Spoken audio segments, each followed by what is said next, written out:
हे टापू दिसतात 3 हे इथपासून ते रेजांगलाचा जो वार आहे तो सुरू झाला होता.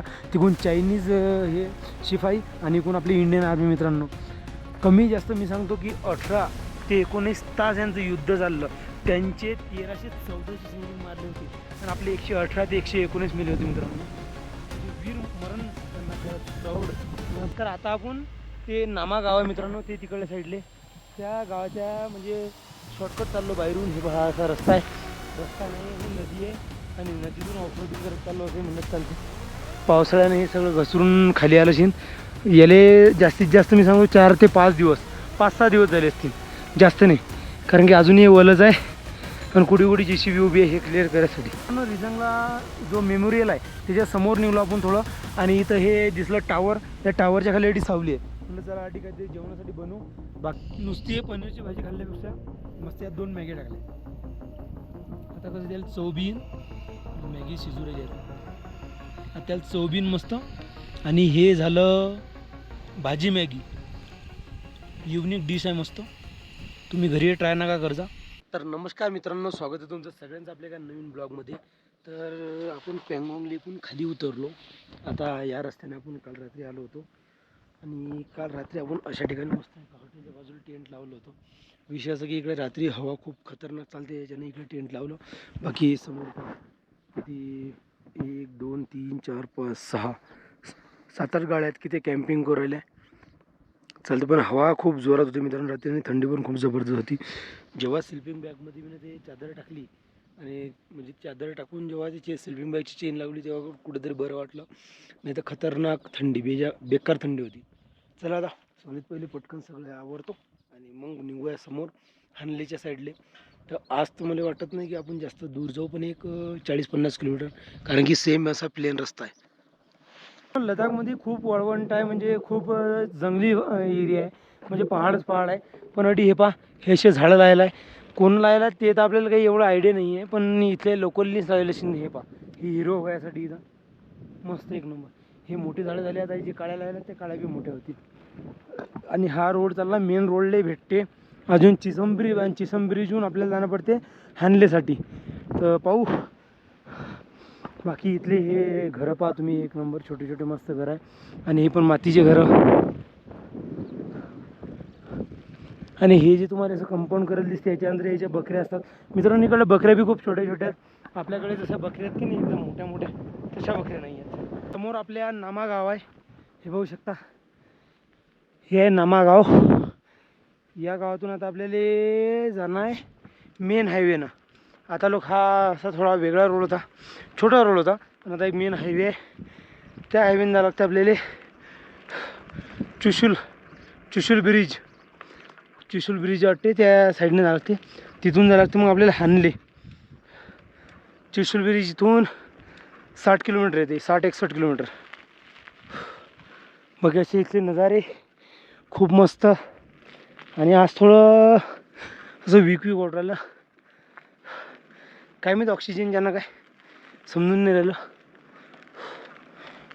तर आता आपण ते नामा गाव आहे मित्रांनो, ते तिकडल्या साईडले त्या गावाच्या म्हणजे शॉर्टकट चाललो बाहेरून. हे पहा असा रस्ता आहे, रस्ता नाही ही नदी आहे आणि नदीतून ऑफरोडिंग करत चाललो असं म्हणत चालते.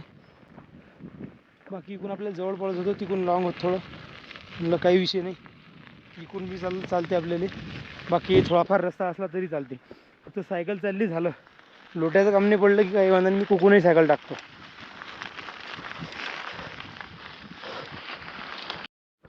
तर भावांनो इथला नजारा बघा. याच्या तिकून या डोंगराच्या तिकून आहे चायना बॉर्डर. आणि खरंच आपण एकदम प्राऊडची गोष्ट आहे मित्रांनो की या रोडनं आपण चाललो. सोपी गोष्ट नाही आहे. आणि मी सांगतो की या पहाडावर प्रत्येक ठिकाणी जडी म्हणजे छोटे छोटे हे आहेत तरी आर्मी उभी आहे मित्रांनो. मी खूप ठिकाणी पाहिले आता तसे. मी सांगतो की असं विश्वास होत नाही की या जागेवर असतील म्हणून, त्या जागेवर बी निघतात. असो इंडियन आर्मी सल्यूट आहे आपल्या. बाकी समोर आपलं एक मेमोरियल लागणार आहे, ते मेमोरियल आपल्याला पाहायचं आहे. आणि असा रस्ता एकदम सायलेंटली सायकल घेऊन या रस्त्यावर चाललो. आणि या रस्त्याने लोक भेटणं पॉसिबलच नाही आहे. लोक भेटत नाही, जे गाडीवाले जातात तेच फक्त, म्हणजे घरं भेटत नाही. बाकी मागं घरं लागले होते पण ते बी नुसते बंकर बांधून ठेवल्यात आर्मीवाल्यांनी, त्यात बी काही लोक नाही आहेत. हे बा पावसाळ्याने हे सगळं घसरून खाली आलं असेल. याले जास्तीत जास्त मी सांगू 4 ते 5 दिवस 5-6 दिवस झाले असतील, जास्त नाही. कारण की अजूनही वलच आहे पण कुठे कुठे JCB उभी आहे हे क्लिअर करायसाठी. हे बा वलच आहे अजून इकडे बी. हे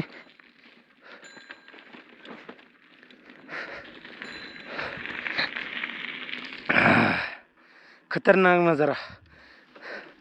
पण मित्रांनो जेव्हा मी घरी बसून हे व्हिडिओ पाहिन की नाही की चला मी जेव्हापासून आपलं काय म्हणतात त्याला पँगॉंग लेकपासून तर हानले साईडला उतरवतो चिचम ब्रिजकडे. पण तो ब्लॉग एकदम खरंच क्रेझी ब्लॉग वाटे मला. अरे बाप रे बाप काय काय कसे कसे रस्त्यातून मी आलो. तुम्ही पाहिजे तर तुम्हाला वाटत नाही आता. हा पहाड सुखेल पहाड सगळे. तेव्हा समोर आता एक ट्रक येऊ राहिला. सगळे सुखेल पहाड आणि असं वाळवंट. अशा ठिकाणी जर समजा काही गरज पडली काही झालं तो घोरच आहे.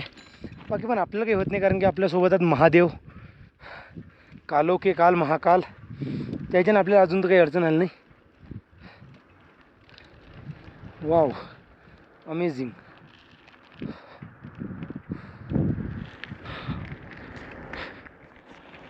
आता सध्या एका ठिकाणी बसलो मस्तपैकी. बाकी हा रस्ता पहा खूप जबरदस्त रस्ता आहे. आणि मेन विषय म्हणजे अडी ह्युमन दूर दूरपर्यंत दिसत नाही. जे गाड्या घेऊन जातात ते टू व्हीलर घेऊन जातात तेच.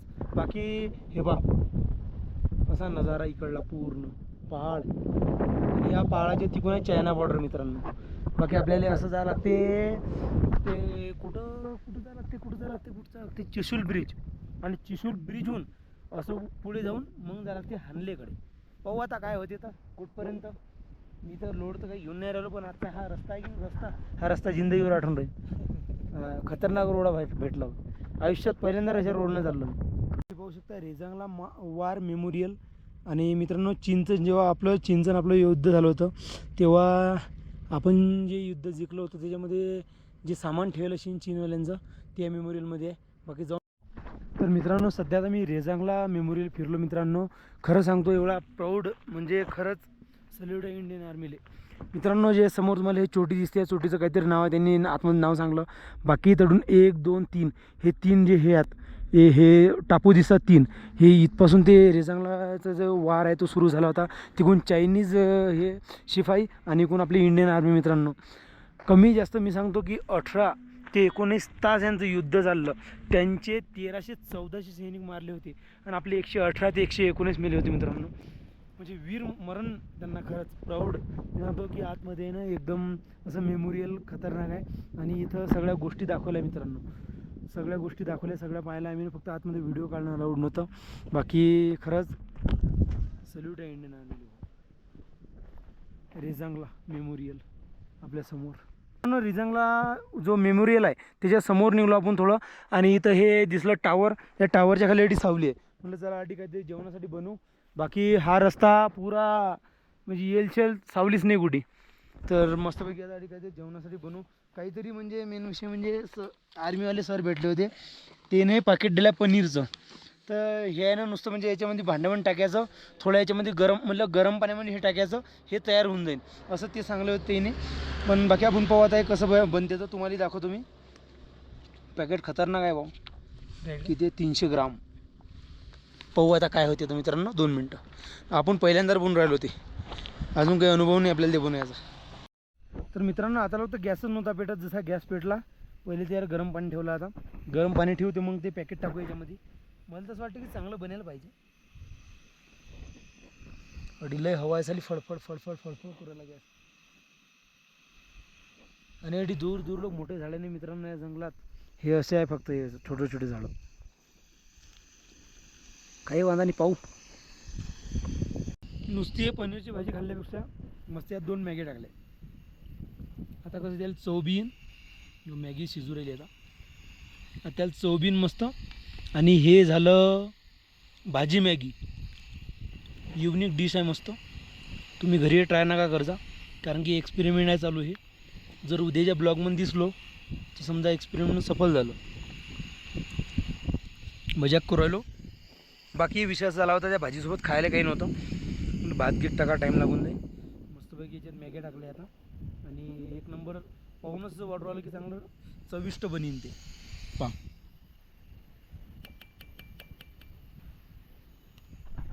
मित्रांनो हे बनलं आपलं शाही मॅगी पनीर. तर मस्तपैकी ग्रेव्ही होती एकदम कडक आणि मॅगी अशी खायला मजा नाही येणार. मग हे पहा, हे पनीर, दुसरं हे पनीर, तिसरं हे पनीर, चौथं काही नाही, जाऊ दे. ओके, चला मस्तपैकी इव्हनिंग आहे, काहीतरी नवीन विशेष ट्राय करू आणि सांगतो तुम्हाला कसं बनलं. तर एकच मिनटं. खरं सांगतो, शाही पनीर एवढं जबरदस्त, शाही मॅगी पनीर एवढं जबरदस्त झालं हे, खतरनाक. असं वाटते पंक्तीत वांग्याची भाजी आणि हे पोळी खाऊ राहिलो, एवढं खतरनाक, लय भारी. चला मस्त आता हे खातो. लॉ जॉब टेस्ट भारी निघलं गड्या पॅकेट. मी सांगतो, असं जर मॅगीचे 2-3 पॅकेट असले किंवा जर राईस जर बनवला तर फुल जेवण होऊन जाईन दोघायचं एका पॅकेटमध्ये. एवढा जबरदस्त आयटम आहे हा.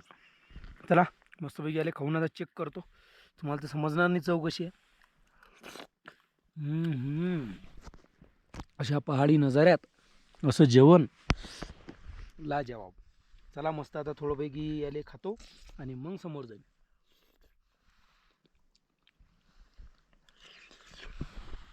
मित्रांनो हे पहाडी किती सुंदर नजारा आहे. मस्त एक मस्त नदी वाहू राहिली आणि ते पण ग्लेशियरच्या पाण्याची. आणि ग्लेशियरच्या पाण्याची नदी किती थंडी असते तुम्हाला समजा ज्यानं पाहिली त्याला तर माहीतच आहे. बाकी कुण्या डोंगरातून येत आहे पाणी जे ग्लेशियरचं, हे एक नंबर. आणि कुठं कुठं हिरवा आहे मित्रांनो, खूप मस्त वाटू राहिलं. जिथं जिथं हे हिरवे टापू आहात हे ते खूप मस्त वाटू राहिले. बाकी तिकडे आपल्याला एक आर्मी कॅम्प आहे की काय माहीत, पण तरी एक टावर दिसू राहिलं आणि मोबाईलला नेटवर्क बी चांगलंच आहे. बाकी सगळं इकडे तिकडे बर्फाचे पहाडच आहे मित्रांनो, दाखवायसारखं काहीच नाही. पण अशा ठिकाणी तुमचा भाऊ चालला सायकल घेऊन येते बी एकटा, तर खूप म्हणजे खतरनाक गोष्ट आहे. काय नजारे रे बा, ही बा सगळे बर्फाचे पहाड. आणि हे पहाड मोठे आहेत, त्याच्या पहाडात तिकून बी बर्फाचेच पहाड आहेत. बाकी असा नजारा. चला मग आता समोर जाऊया, कारण की हा नजारा पाहत पाहत आपल्याला अजून हानलेपर्यंत जायचं आहे. हानलेहून आपल्याला जायचं उमलिंगला. उमलिंगला आले आपण सर्टिफिकेट भेटते, ते सर्टिफिकेट बी घ्यायचं आहे आपल्याला. मस्त एकदम सायलेंट थंडी हवा चरवली, बारीक नदीचा आवाज. तुम्ही बी ऐका शांत म्हणून.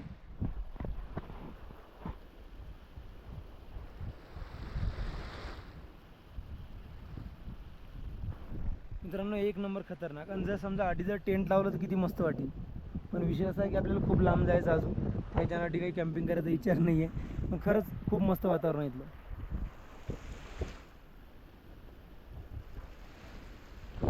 चला मित्रांनो प्रवासाला सुरू करू. मित्रांनो आपण तो ते झील दिसते, ते झीलचे तिकून तसं राऊंड मारून आणि हा रस्ता असा वर चढून इकडे आलो. इथं आपली सायकल उभी आहे. सरळ अजून समोर जायचं आहे. बेजा खतरनाक रस्त्यात भुईकडे. प्रत्येक मोसम मी एक आनंद घेतो प्रत्येक गोष्टीचा. पण मी सांगतो की यावेळेची जे माझी लडाख ट्रिप आहे मित्रांनो, ते एकदम नेक्स्ट लेवल आहे माझ्यासाठी खरं. कारण की मी एवढं ॲडव्हेंचर कधीच केलं नाही जिंदगीत जेवढं हे ॲडव्हेंचर माझ्यासाठी होऊ राहिलं. जोक नाही मित्रांनो, एवढ्या वर अडून 30 किलोमीटर पुढे गाव आहे. आता टाईम दाखवत तुम्हाला थांबायचं. 4:12 थांबा, ब्राईटनेस कमी आहे थोडं. 4:12 आणि 30 किलोमीटर मला पोहोचायचं आहे. नाही पोहोचलो तर म्हणतात मला कुठे थांबायला जागा आहे. बाकी तिकडे बर्फाचे डोंगर आहेत ते पहा, अजून इकडे बी बर्फाचे डोंगर. अशा ठिकाणी आपल्याला पुढे जायला. बाकी आता पाहू काय आहे ते, तर जसं झालं तसं. पण ॲडव्हेंचर आहे माझ्यासाठी, खूप ॲडव्हेंचर आहे लाईफमध्ये. परत मी एक वेळ लडाख याचा प्लॅनिंग करीन बिलकुल. तर मित्रांनो त्या ठिकाणून एक आपल्याला ढलान लागली. ढलान लागून आपण थोडं पुढे आलो त्या ढलांच्या, आणि आपल्याला एक गाव लागलं. विश्वास नव्हता, हे गुगल मॅपवर सुद्धा शो करून नाही राहिलं गाव. मी तुम्हाला थोड्या वेळाने दाखवून देईन. बाकी या काकाला विचारलं, काका म्हणले टेंट लावून टाका. पण विषय आज असा की लवकर थांबायचा. तर 4-5 दिवस झाले आपण म्हणजे 9 वाजू राहिले. एवढा टाईम नाही मित्रांनो, खरं सांगतो खूप खतरनाक टाईम लागू राहिला आणि बॉडी म्हणजे रेस्ट मागू राहिली. त्याच्यानं आता मस्त होई की आता आधी हे करू, टेंट लावायला तर आराम करू थोडा वेळ आराम झाला की मग लागू आपल्या कामाले. आपल्या 7 वाजेला लाईव्ह जायचं आहे, लक्षात राहू दे. ओके.